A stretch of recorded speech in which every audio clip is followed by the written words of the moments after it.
Queridos irmãos e irmãs, que bom ouvirmos a palavra de Deus. E a palavra de Deus, ela é proclamada não apenas para ser escutada. Acabamos de aplaudir o que Jesus falou, e isso nos compromete. Se eu aplaudi a palavra do Cristo, é porque eu acredito que esta é uma palavra bonita para a minha vida. É uma palavra que tem que se tornar atitude na minha vida. Nós estamos vivendo o mês de setembro e é justamente o tempo de redescobrirmos a importância da palavra de Deus. A palavra de Deus como um alimento. Que bonito se todos os dias fizéssemos da palavra do Senhor o pão que nos sustenta em nossa bondade, em nossa solidariedade, em nossa caridade. A palavra, o pão que nos fortalece para termos palavras de esperança para colocar no coração das outras pessoas também. Que neste mês de setembro, Nossa Senhora, a mulher da palavra, coração que ouviu, guardou e praticou a palavra do Senhor, coração que rezou, aconteça na minha vida, Senhor, a tua palavra. Que Maria conceda ao nosso coração esta bonita atitude também, de todos os dias rezarmos: Senhor, que a tua palavra proclamada no altar aconteça na minha vida. Porque quanto mais nós nos esforçamos por vivenciar o que a palavra de Deus ensina, mais o amor triunfa em nosso coração. Porque a fé não é um discurso bonito que nós fazemos de Jesus. A fé tem que ser um modo de viver. A fé tem que ser um jeito de viver. E a fé sempre vai pedir que aquilo que Deus fala, eu permita que a palavra dele se torne atitude em minha vida. E o Evangelho que ouvimos fala muito forte ao nosso coração do compromisso que nós temos em valorizar a vida, em cuidar da vida, em sermos justos e lutarmos por justiça, em sermos bons e fazermos o bem para os outros, em pedirmos a Deus que conceda o sagrado pão de cada dia, mas também enxergarmos mesas vazias e que nossas mãos possam partilhar, multiplicar o pão. Nesta semana, nós estamos lendo o capítulo 6 do Evangelho de São Lucas, aonde apresenta a escolha que Jesus fez dos 12 primeiros apóstolos. Quem participou da missa ontem, seja na igreja ou acompanhando pela TV Aparecida, ouviu aquela bonita passagem. Jesus subiu na montanha para rezar. Como é bonito ver esta atitude do Cristo. Antes de Jesus realizar qualquer ato, ele rezava. Antes dele sair para anunciar o reino, ele primeiramente se colocava em intimidade com o Pai. A oração sempre foi a força para Jesus realizar a sua missão. E na oração, ele encontrava o amor do Pai para que as dificuldades não o fizessem desanimar.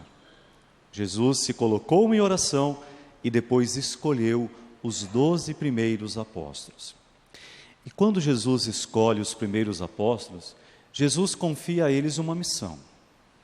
Ser discípulo, ser apóstolo, não é só para ficarmos andando atrás de Jesus. Talvez aí esteja uma grande falha da nossa fé. Nós nos sentimos discípulos por andar atrás do Cristo, mas não é só caminhar com Ele, porque caminhar com Jesus é fácil. Nós achamos bonito o que Ele fala, nós aplaudimos os gestos de amor que Ele oferece, mas caminhar com Jesus nos compromete. O que eu escuto daquilo que Ele fala tem que ser a palavra que eu vou anunciar para a vida dos outros também. O amor que Ele realiza em meu coração é o amor que aos outros eu vou oferecer. Ser discípulo é ver o que Jesus faz e ter coragem de fazer igual. É isso que Jesus espera dos apóstolos. É isso que Jesus espera de nós, quando Ele colocou o seu Evangelho em nossa vida. Por isso hoje, após ter escolhido os 12 primeiros apóstolos, Jesus confia a eles uma missão muito importante. A missão de se colocarem sempre em defesa da vida. Se colocarem ao lado daqueles que passam fome, daqueles que são excluídos, daqueles que o mundo jogou fora, daqueles que não têm mais gestos de amor e por isso até mesmo perderam a dignidade da vida. Quando Jesus proclama as bem-aventuranças, Ele mostra que Deus está do lado de quem sofre, não de quem faz sofrer. Deus está do lado do faminto, não daquele que é a causa da sua fome. Deus está do lado dos excluídos, não daquele que exclui. Deus está do lado dos feridos, não daquele que fere. Quando Jesus proclama felizes os pobres, felizes os perseguidos por causa da justiça, felizes os que são caluniados neste mundo, aqueles que são ridicularizados porque amam aquilo que é de Deus. Jesus diz, esses são felizes, porque o olhar de Deus sempre vai estar sobre a vida dos seus filhos e vai oferecer amor e esperança. Mas ao mesmo tempo que Jesus proclama felizes os pobres, aqueles que têm apenas em Deus a segurança da vida, não nas coisas do mundo, porque o mundo nem lhes deu o direito de terem coisas. A segurança dos pobres está unicamente na certeza de que Deus os ama. E porque eles sabem que Deus os ama, os pobres não perdem a esperança. Na verdade, os mais miseráveis deste mundo não são os pobres, os que não têm uma casa para morar, os que não têm um pão para comer. Os miseráveis, na verdade, são aqueles ricos que amam apenas as coisas e não entenderam o verdadeiro valor da vida. Ter bens materiais não é um mal. Todos nós temos direito a lutar para viver com dignidade.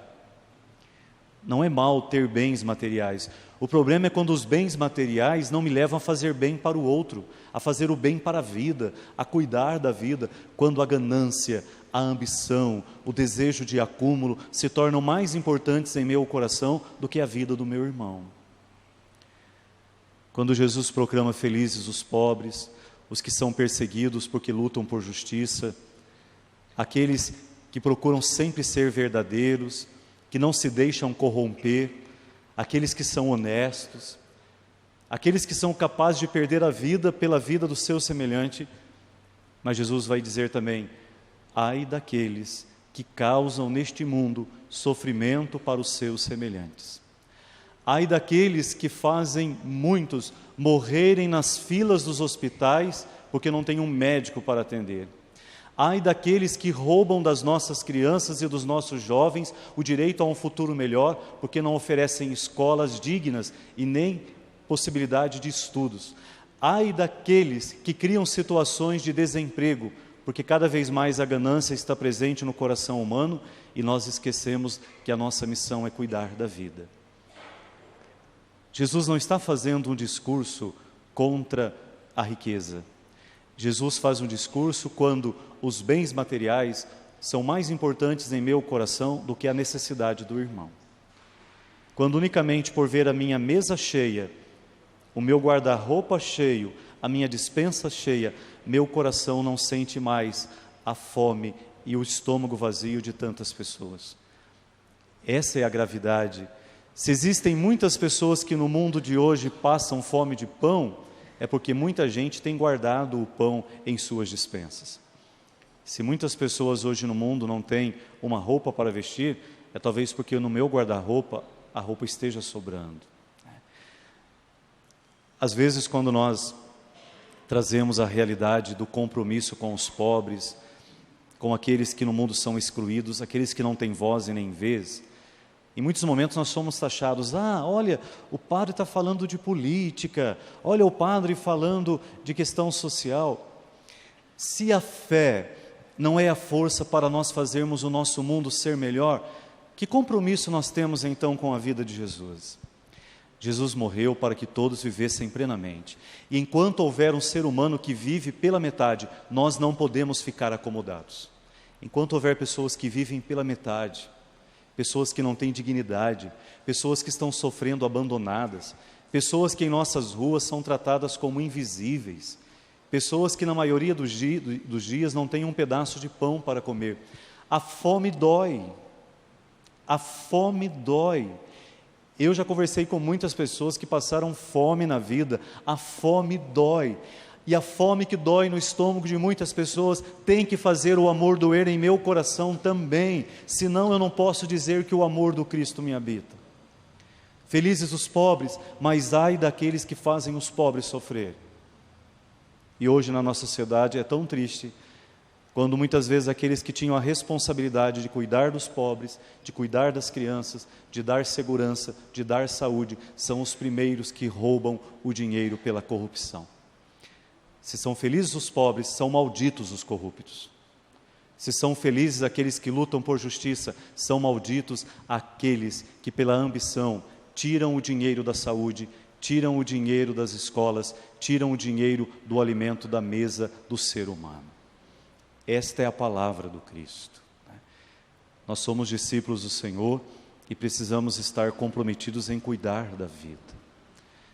Por isso São Paulo, na carta aos Colossenses, nossa primeira leitura, dizia isso: busque aquilo que é do alto, ame aquilo que é de Deus. Quando nós queremos unicamente as coisas da terra, então nós sempre vamos gerar necessitados.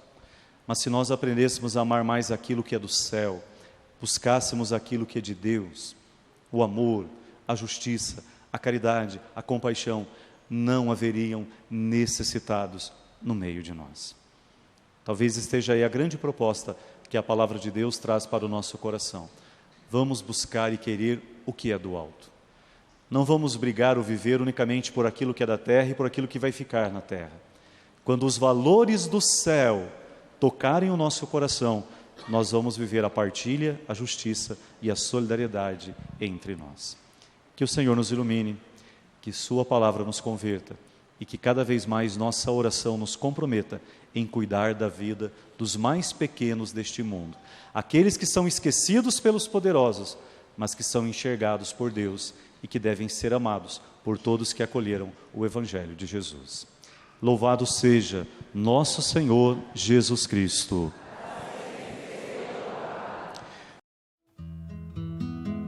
Amém.